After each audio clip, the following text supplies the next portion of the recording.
Les animaux ont souvent été représentés sur les pièces de monnaie depuis 2500 ans. S'inspirant des monnaies grecques, les Gaulois ont gravé des chevaux sur leur monnaie d'or, comme sur cette pièce en or blanc où les jambes de 2 chevaux apparaissent en filets de perles de part et d'autre d'une roue du char qu'ils tirent.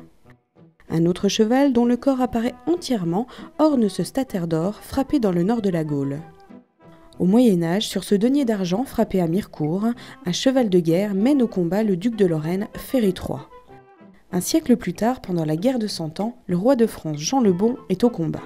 Sur cette pièce appelée franc d'or à cheval, il est reconnaissable aux fleurs de lys qui ornent son armure et son destrier, c'est-à-dire le cheval qu'il monte pendant le combat. Jean le Bon a aussi fait frapper des pièces appelées moutons d'or, avec la représentation d'un agneau symbolisant le Christ. D'autres animaux ornent les monnaies. Ainsi, ce crocodile enchaîné à un palmier au revers de cette pièce en bronze, frappé à Nîmes sous le règne de l'empereur romain Auguste. Ce taureau sur un auréus d'or de l'empereur romain Vespasien.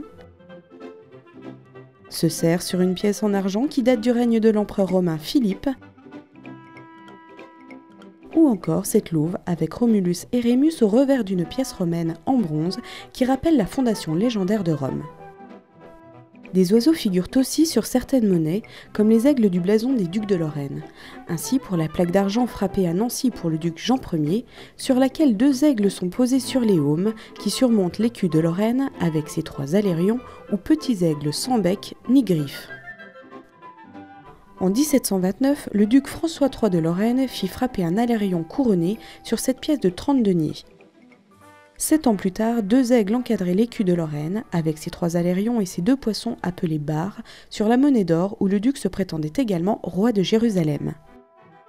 À la même époque, la cité de Metz avait fait orner le centre du revers de ses thalers, grosse pièce en argent, par une aigle bicéphale, c'est-à-dire à 2 têtes. Le rapace y apparaît menaçant, avec son bec ouvert et ses ailes largement déployées.